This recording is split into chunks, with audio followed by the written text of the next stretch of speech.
All right, here I have a 2013 Hyundai Sonata with the 2.0 turbo engine. And the problem it was having was that this brake light was on, and it was always on and it wouldn't go away.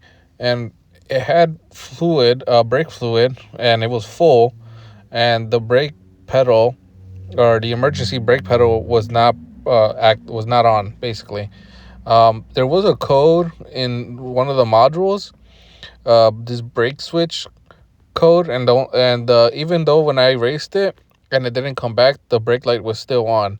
And this is, I guess, a code for like when you press on the brake, just so it can know that it's on. But here at this website, this HyundaiForums.com, this other person had the same problem where everything they checked was okay. Everything was good.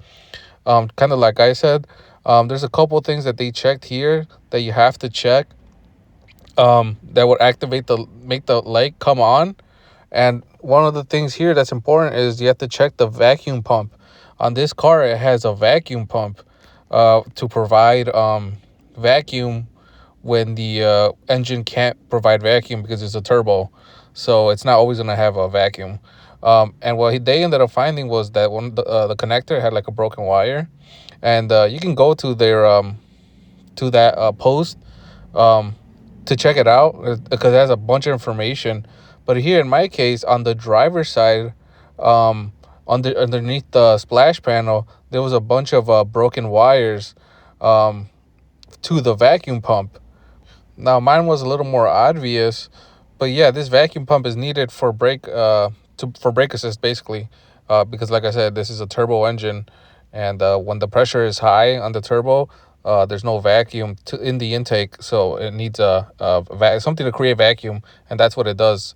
And once I fixed it, here you can see I turn on the engine, and the brake light is gone. Now, the annoying part here is that even though this vacuum pump had a bunch of broken wires, there was no codes set anywhere about anything about circuits being open, or any type of code indicating that there was a problem in the vacuum pump circuit.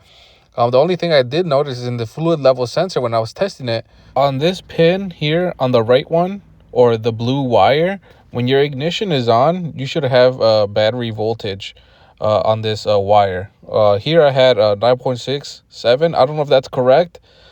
This is after I repaired it, but before the repair, this was down to 0.6 volts, meaning there was a short to ground somewhere in the circuit. And on the ground wire, it was perfect. It was 12 volts, and I was testing it, the voltage, from the battery to the connector. And the reason I was checking that is because if that blue wire is shorted to ground somewhere from the wires or in the instrument cluster, it'll cause the light to come on. If it's disconnected like this, or there's like a broken wire, it won't do anything. There won't be any brake light. So that's why I thought it was weird. And here I'm showing, even though that connector was disconnected after the repair, the light does not come on. And here I'm going to provide the schematic for this particular car, just to show where everything's at.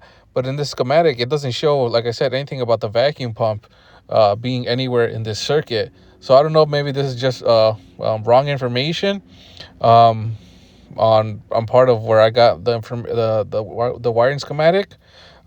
This particular car was not hybrid and no electric parking brake. So this is the correct, technically the correct wiring diagram. Maybe I should have gotten like an OEM one. But yeah, if you have any questions, just let me know and I'll try to help you out.